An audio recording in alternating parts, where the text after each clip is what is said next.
Oh boy, a brand new Machine Head album. I am so excited. Come on, get him, get him. Ahem.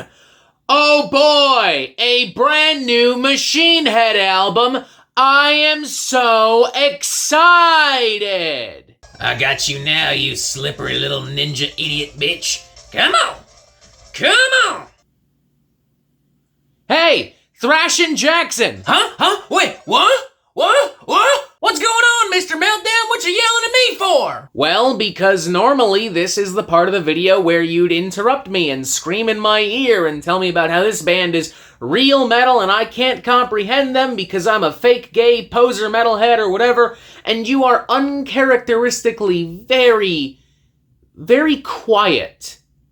What's going on? Honestly, Mr. Meltdown, I just don't really care. I know that I should. I know that I'm supposed to, because that's my whole thing, my whole gimmick, my character, my reason for being. I know that it should bother me that you're about to tear apart this brand new album from this 90s groove thrash metal band, but let's be real. We're not talking about Pantera. We're talking about Machine Head. They had 2 okay albums way back in the day. They had 1 other okay album in the 2000s, and everything else is like new metal garbage, and Rob Flynn is a giant fucking dork, and this new album is fucking boring, and I just do not have it in me to care. So therefore, I won't. Huh. Well put, I guess. By your standards, at least. Kinda feel like I don't really have to do a review now.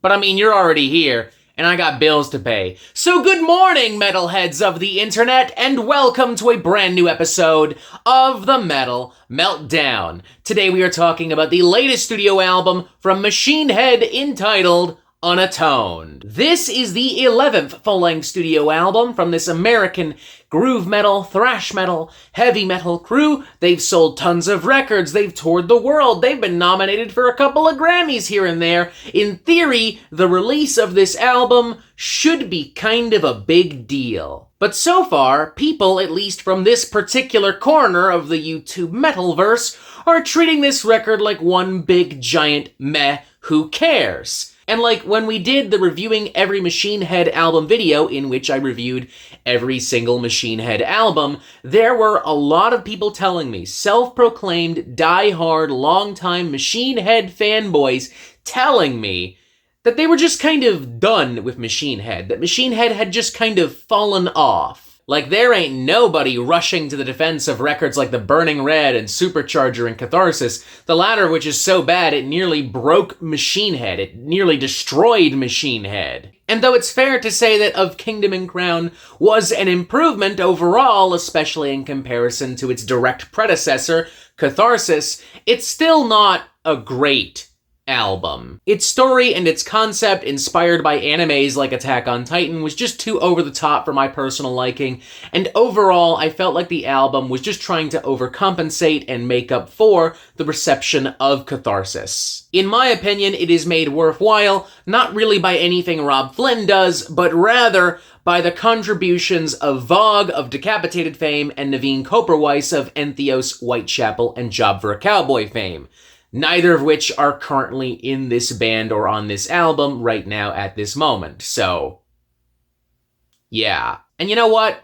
Let's officially kickstart this review by really talking about the impact of the absence of Vogue and Naveen Koperweiss. Some of the more technical, high-octane chops and riffs and progressions and beats of Kingdom and Crown are completely non-existent here, traded in for more simplistic, predictable, bland, generic, cookie-cutter, groove, thrash metal, beats and drawls and breakdowns, ham-fisted riffs galore, boring-ass fucking beats galore. And it's very repetitive and very formulaic and loaded with dumb, goofy, cringy, edgy moments, and Rob Flynn's vocals are so tired and so dry. This is not Machine Head's worst album. I don't even think it's their second worst, but it is maybe like their third worst.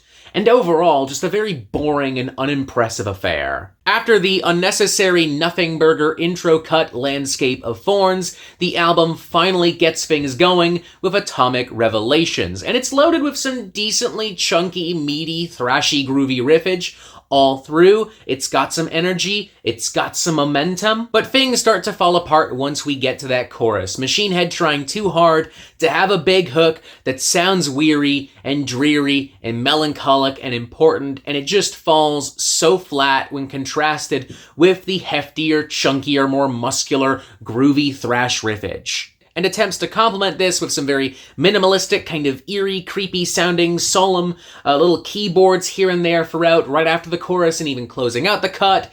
Not great either. Then there's the following cut, Unbound, which wants really badly to sound and be so strong and defiant and inspiring, but it just kind of falls flat on its face. The riffs try to tower over you and sound really rabid and abrasive, but they just don't really have any edge. They're not very visceral, they're not very sharp, they're not very dynamic. Tons of lyrical tropes here as well. Honestly, I feel like if the phrase "we live in a society" was turned into a song, it would look like this. And Rob Flynn's rapid-fire rap metal vocal dynamics don't really do this any favors either. The whole thing just kind of reeks of a really bad kind of Slipknot imitator, like Diet Slipknot, but not even good Slipknot, not like self-titled Iowa Slipknot, more like .5 The Grey Chapter. Then there's Not Long for This World, which has a very lethargic and frankly cheap feel and flow to it, going in more of a moody, drawn-out, droning kind of alt-metal direction. Rob Flynn really phoning it in with these vocals here. He sounds like he's bored as fuck, and therefore, so am I, and I'm not a fan of these very fake, phony-sounding strings and keys popping up in sporadic parts throughout the cut as well. Then there's cuts like Addicted to Pain and Bone Scraper, which weirdly pull heavy influence from very mainstream modern metalcore.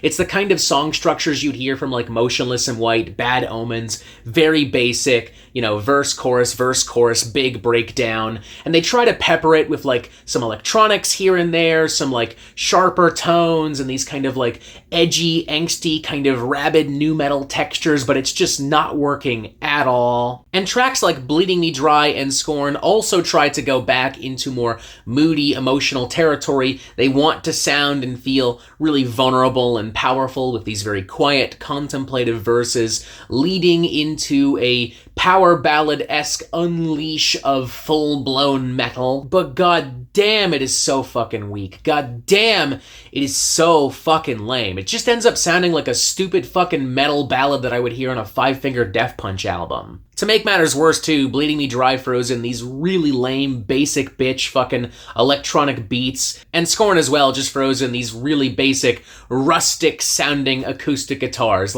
You just bought a guitar from Walmart, you learned 3 chords, this is the kind of stuff you play. That's what this sounds like. And though I initially enjoyed These Scars Won't Define Us when it was released as a promo single a couple of months back, I'm finding that here, in context of the full album, it's just not really hitting or resonating with me much at all. Now mind you, it is still probably one of the better songs on this album. Its chorus is massive and it's filled with spirit, and it's got some mean riffage and some nice twin guitar harmonies here and there, but I am a little bummed out and weirded out by the absence of the guest vocals that the single version had. The single version had guest contributions from members of In Flames and Lacuna Coil and Unearth, and this doesn't have that to my knowledge. I don't feel it, I don't hear it, they weren't credited on the album version of that song, and it just feels like a downgrade. Production-wise too, the sound quality, the mixing and mastering, it just feels and sounds kind of dull and flat. It doesn't have much body, it doesn't have much depth to it.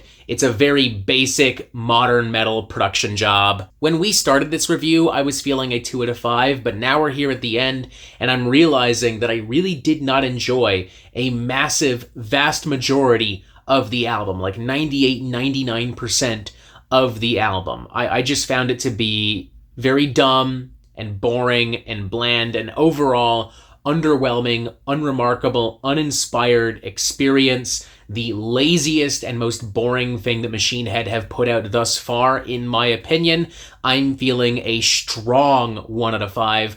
I honestly think it's terrible. I really don't know how people are going to respond to this. I've seen some very lukewarm, negative reactions pretty much across the board for this record from critics and people online and self-proclaimed longtime diehard fans alike. I don't think this is going to be trashed in the same regard as Catharsis, but it's definitely not going to be held up the same way that, like, Burn My Eyes and The Blackening is. Unatoned is even more proof, if you somehow needed it at this point, that Machine Head's very best days are long gone. And honestly, if this is what I can expect a Machine Head to just be from here on out, then I'm not certain that I'm going to even bother checking out whatever the next album is whenever it is released. Angry Metal Guy summarized their review by saying that this album could have been an EP. And I'm going to go a step further. This album could have been a nothing. It could have not existed, and nothing about my life or your life would have changed whatsoever. It is not Machine Head's worst album, but it is their most underwhelming, unremarkable, uninspired, totally bland, boring, and forgettable album to date. 1 out of 5, terrible. And that is it for the Metal Meltdown. I am not an expert, nor do I claim to be. So what do you think? Do you like this record? Do you not like this record? And what do you want to hear from me next? And thank you for watching. Make sure you press subscribe. Boom, right here. Reviewing every Machine Head album. Something else. I don't know. Join us on Discord. And as always, you have yourself a fantastic fucking day.